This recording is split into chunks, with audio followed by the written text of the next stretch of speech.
So we bought this property 3 years ago in 2019. First year, didn't do anything to it, just kind of sat back, wanted to see how wildlife were using it naturally on their own before we made any big adjustments. 2020, as part of a bigger timber harvest, we had the logger make 4 1 to 2 acre wildlife openings. Also put in a new food plot and a natural water hole. 2021 was kind of the first year where we were able to say, this is what the property is, this is what it's going to be moving forward, or this is the template. And you know, this is what we got, what can we do moving forward? And that was a big year, 2021. We'd owned it for a couple years prior to that, but 21 was like, okay, we've got a couple years worth of data and information, a couple projects done. How can we take what we've got, make it better? What's the property lacking? What does it have of value to all wildlife? And then really this year, like, we take what we've got and expand it and really make it what we want it to be. So if you see here on the map, we've got, here's the couple food plots. Pink is the wildlife openings. Okay. So what's really cool about this, well, it's like, blow this so you can see more. Okay. So when you look at a piece of property, you know, it's like, okay, what do I have? But then you look at the community. It's one thing that we don't take advantage of anymore. It's like we don't look at a community anymore. It's like, this is what I have, and this is that, like, deer are only going to exist on there. But if you have a bunch of timber, it's like, look at all this. Look at all that ground. That's thousands of acres. And if you own that, or you know, Jim owns that, is that what you want to do? You know, if everybody's cutting that, I mean, do you want to cut yours? No, no, not at all. But when you look at this, it's like automatically look at the surrounding area. It's like when you evaluate your piece of property, and then you see that there's open. You don't have open on your place. Okay? But then you have to, like, okay, I want to do an old field environment and all this other stuff. But it's like, well, first glance, you would go, well, don't they have that? No. It's open country. It's fescue. It's hay. It's just junk.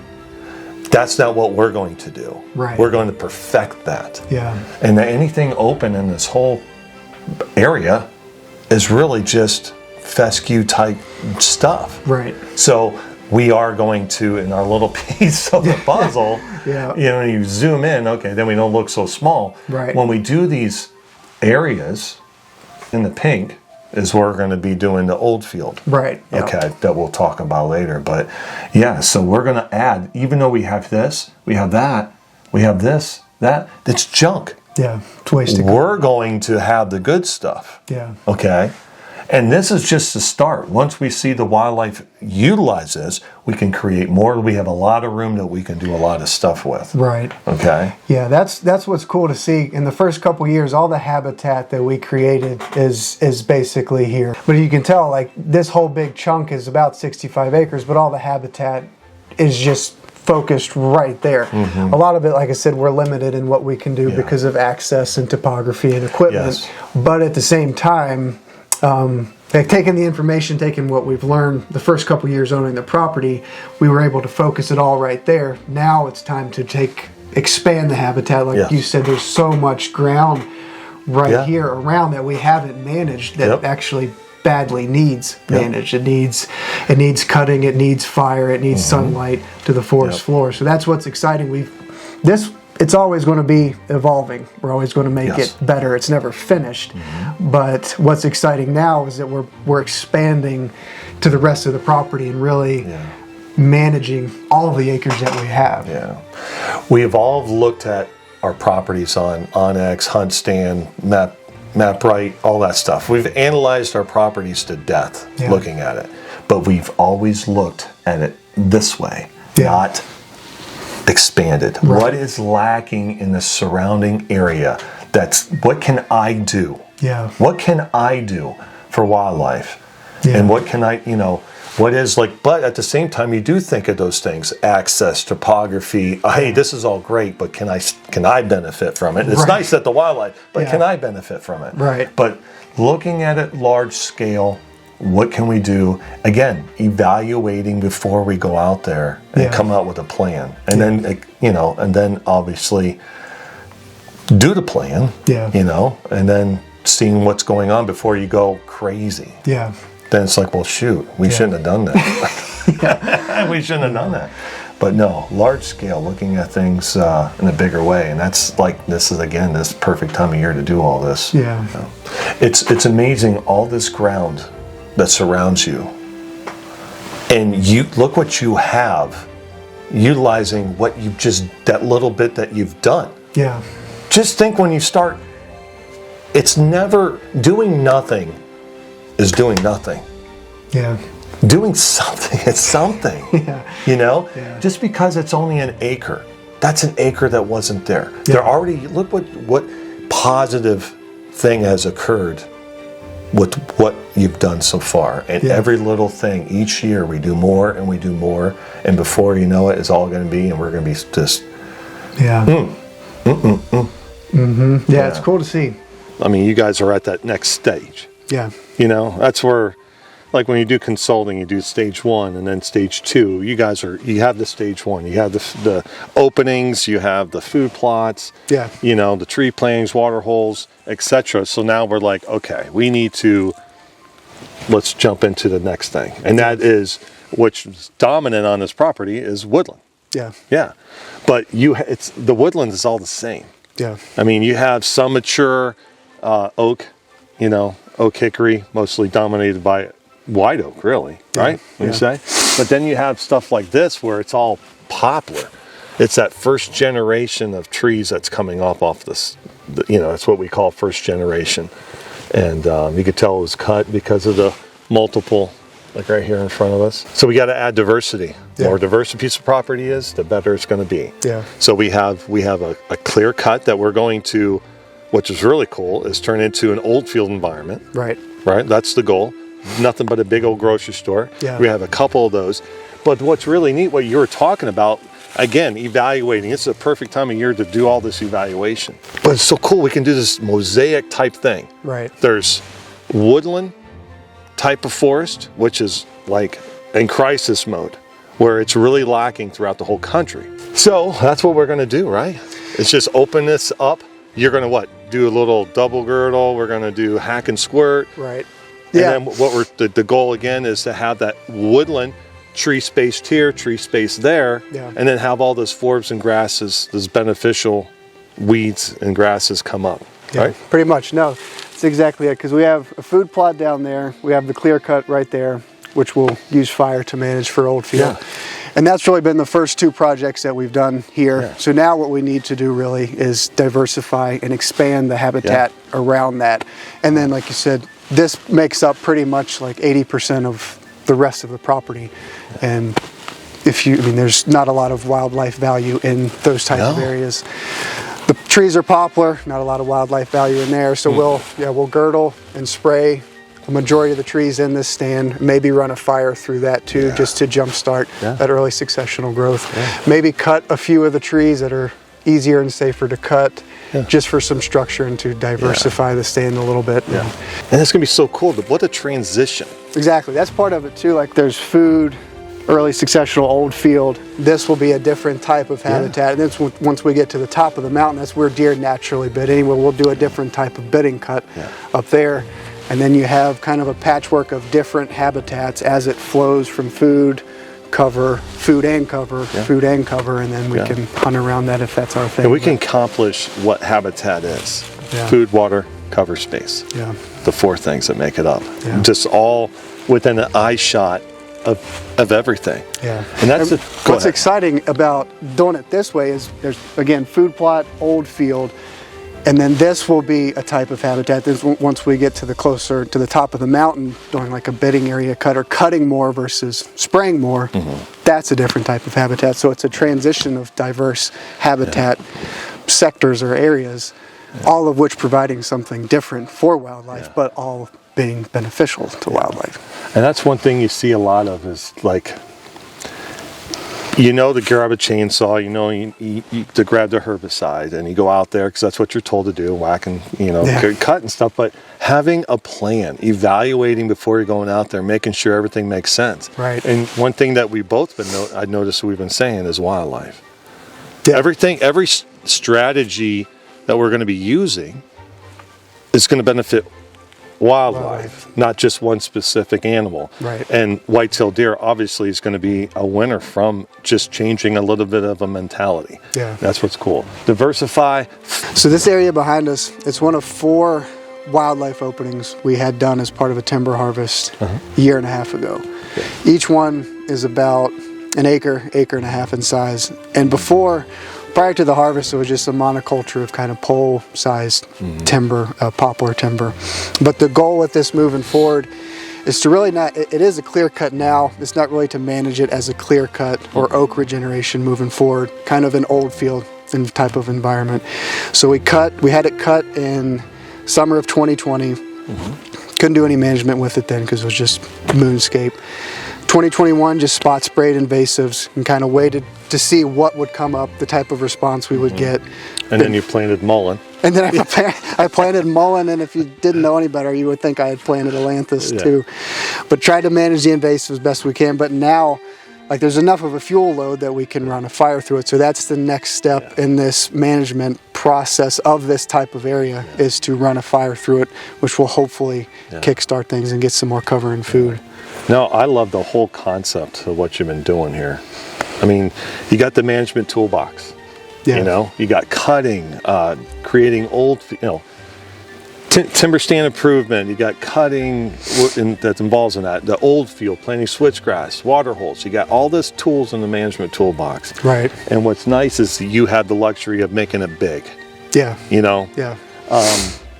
Which everybody has, but you do have that.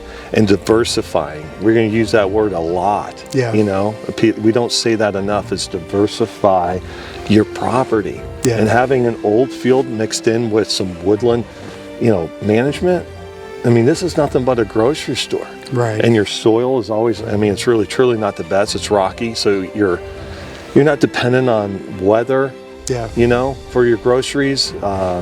With costs of lime and fertilizer, the list goes on. So you have something that you can lean on for wildlife. Yeah. The wildlife that's going to take advantage of this is unbelievable. From birds to turkey nesting, bugging. There's going to be so much insects, so much protein available for the birds. Yeah. We forget about that. Yep. And obviously, the deer, which is mostly the number one species, but. This is nothing but a grocery store, and it was so easy to do, other than getting it, doing the cutting, and then waiting a little bit. But now we do have enough fuel to do a good quality burn on it. Once we get the fire breaks and stuff established, and it's going to be awesome. No, it's exciting, and that old field type of environment, if you zoom out on our map in this area, it's really lacking for wildlife. If you zoom out, we're surrounded by mature oak and hickory, closed canopy timber, and other landowners around us do some timber harvest, do some clear cuts, but they don't manage them after the fact, so it just becomes basically a stilt grass plot or full of autumn olive. So it's exciting from a hunting perspective having this layered in our property, how we can hunt around it, but it's also exciting giving wildlife something that they don't have in this local area. And you don't have to this big. This is great because of things that we don't think about, encouraging predation. Yeah. Okay. A raccoon, a coyote, etc. would have a hard time trying to find X species in here nesting. Now you can do these throughout a piece of property. Anybody can do these.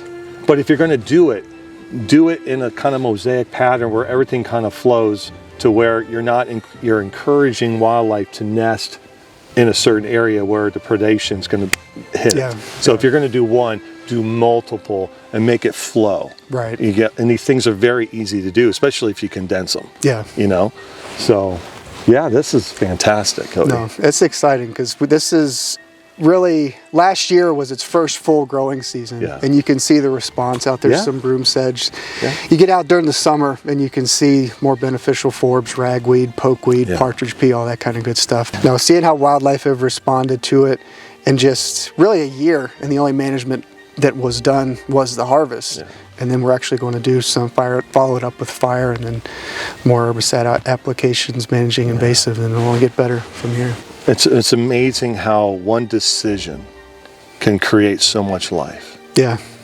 You know, like the sparrows, the flickers, all this stuff that we take for granted sitting in a ground blind. Yeah. Like this, it wasn't here. It was just pileated woodpeckers if you're lucky. Yeah, you get some other like scarlet tanagers, etc.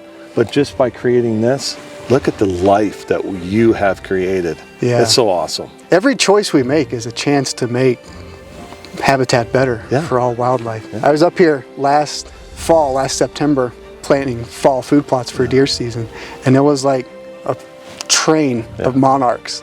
Oh yeah. Like just single file. I wish I would have kept count, but prior to doing that, I mean, we wouldn't have seen that. Yeah. Oh, and this is something too, where like once you get this established, you can go in there and do little tiny ecosystems. Yeah. Creating a little, just with a rake and putting some milkweed, some other type of short grass prairie type stuff other than broom sedge. Yeah. You know, little blue. You can do black-eyed Susans, purple coneflowers, just little tiny little ecosystems among another ecosystem. That's what's really cool about an old field. You can have, it's one big ecosystem, but then you can have all these little tiny other ecosystems in that. Yeah. You don't have that really with anything else. That's what's really cool. Yeah. Diversifying even that, micromanaging it. It's really neat. That's all I know about that.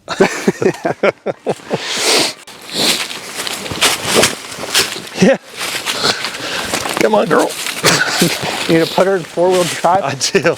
Gotta grip it. There's a lot of dead ash trees. Yeah. Those are fun. There's a lot of work to be done in an area like this. Yeah. It's about 1.5 acres is what it would end up be doing, but I don't want to do just one management technique and just diversify it. Right, exactly. We'll treat some. We'll girdle and spray some. I like mineral stumps, so we cut some clean off. And the ones that I would cut clean off for mineral stumps, I would actually probably choose ones with the bigger crowns. Okay, just more energy. More energy, more cover. Once that dead tree is on the ground, more structure. That's a real good point. And diversify this. So we're taking an area that's 1.5 acres, and you're like, oh, well, let's just hack and squirt the whole thing, and that's an option. But like, take it a step further. And the goal is to get sunlight on the floor. Well, we can do that with girdle and spray, hack and squirt, cut trees clean off. We can really apply more than one management technique to this area to diversify it further. But like when you do this, the ultimate goal is what? Trees, spaced out, woodland type scenario with grasses and forbs and briars and, you know, all the good stuff. But what's really cool is that in the meantime, the whole time we're waiting for it to get that, it's beneficial from the first day that you cut because of the stump sprouting. And then the dead trees that's going to be attracted to insects, which is going to attract other species of wildlife. Yeah. So the whole life cycle to where the end result is, it's going to be utilized. Yeah. Again, we think long term and don't pay attention to, you know, follow? Yeah, so it's pretty neat. It is. All right, so this is, without question, my favorite part of the whole property. Oh yeah. This little natural water hole right here. And it's funny because this part of the property, this water hole probably gets more wildlife use than any part of the property. I mean, literally I've gotten trail camera videos of white-tailed deer as if there were a different type of deer in Virginia. Virginiana. The Virginia mule deer. Black bears, bobcats, gray fox, red fox, coyotes, northern flickers. Yeah. Mourning doves, turkeys. Raptors, Yeah, red-tailed hawk. Everything comes right here. And it's funny because this water hole was actually built and made by accident. Because this behind us was, like the whole property was a stand of pole timber. And when we had the timber harvest done, the intention was to put a food plot here. And then, so we had it cleared off. Then we had the logger just come in with the dozer to grub up the stumps and prepare the seed bed for planting. And then we got a bunch of rain the night after he did it. And like right here was all this water. But you came down that weekend and there was a bunch of water right here. And I asked you, I was like, do you think this area would hold water long term? And you're like, yeah. And then, I mean, this is the result, is this natural water hole. The focal point of the whole property. It actually is. Awesome. It absolutely is. And it's my favorite part, and it's the coolest thing, and really the focal point of this part of the property. Yeah. Well, it's like you did be creative with the deer cameras, you know. You did a time lapse of all year long, and knowing you named off all those species and how cool that was. But when you stand here, you know, we don't talk about it enough, and not to beat a dead horse, but just evaluate. Look at what you did. You did the first stage like we talked about before. But when you stand here, you can start to see how things are starting to take place. Yeah. You see, okay, the flow. How can we make things better? And this is a great time of year to do this stuff. Right. We're not affecting anything, you know? And then we are at a water hole. We are at a food plot, the most talked about thing that's in the deer management world, wildlife management world. Right. You know, but you have to think about like the future. That's something that we don't think about, like long term. Is this even feasible? Does it make sense to do this? Yeah. Is the water hole, could the water hole be better? Could we improve the water quality of the water hole? You know, all these questions that you can ask yourself. You know, this food plot, maybe we just keep doing what we're doing and put all our energy on the old field environment and then the woodland type scenario cover up there. Right. You know, not depending, right now we're depending on this. For sure. You know? Yep. But we have changes coming with fertilizer and herbicides in the future, and it's only going to get, you know, more difficult to do these things. Yeah. So, you know, it's like they definitely utilize this. It's like they like dirt. But it's like, well, how can we make things better? Yeah. What can we do? And also when you're in a blind, I mean, noticing other wildlife utilizing it and taking a little bit, because we are going to be increasing the carrying capacity by having these type things. For sure. But doing that, we have to harvest more deer. Yeah. But increasing other wildlife species. So we just like, hey, can we do something with the food plot, like plant a millet? Can we plant a seed type plant to go along with the food plot? Yeah. You know, so just outside the box thinking and things to think about. Yeah, it's cool where this water hole is, because it's it kind of literally is in the middle of the property, and it's a good spot visually to evaluate the property. Yeah. And like you said, you kind of start here. Look, is the food plot successful? Well, it came up and the deer ate it. So from that perspective, yes, but they mowed it down. So what do we need to do? Shoot more deer and provide more food. Yeah. So it's like we said earlier, we need to diversify the habitat and really expand the habitat. So this area, as good as it has been, we want it to always be a focal point, but we don't want it to be stressed as much as it is. Yes. We want to spread out the habitat and make it more attractive to all wildlife, so they don't have to rely on this exclusively. Yes. We want them to have food and cover that they can utilize throughout the whole property, that when they get here, this is just icing on the cake. Yes. Right now, this is just the cake. Yes. Right? So that's a great, And what's really cool is, like, behind us, you said you had your blind. Yeah. And I can picture myself as a wildlife manager staring at this. I wouldn't even be paying, a deer could walk right by and my wheels would be turning like, OCD me, you know, and my brain would be completely full. I wouldn't even enjoy myself. But anybody, once we see this view and we show people this view, anybody can picture Cody Altizer being in that blind and going, man, I could do this, I could do this. Yeah. But the thing is we all fall prey normally to like going back and doing what everybody else is doing and just doing the norm. Yeah. You know? Yeah. Like just doing a food plot, letting that just regenerate, because we know that, early successional is great, blah, blah, blah, raw. But, man, You know, How could it be anybody better? can sit there and picture themselves staring at this and going, "Oh my gosh!" Yeah. You know, yeah. This is, like you said, the cake right now, until all this stuff, and that, like, yeah, this is going to be just where you just kill. Yeah. It is what it is. Yeah. So, but doing other stuff. Definitely. Yeah. No, it's exciting. Yeah.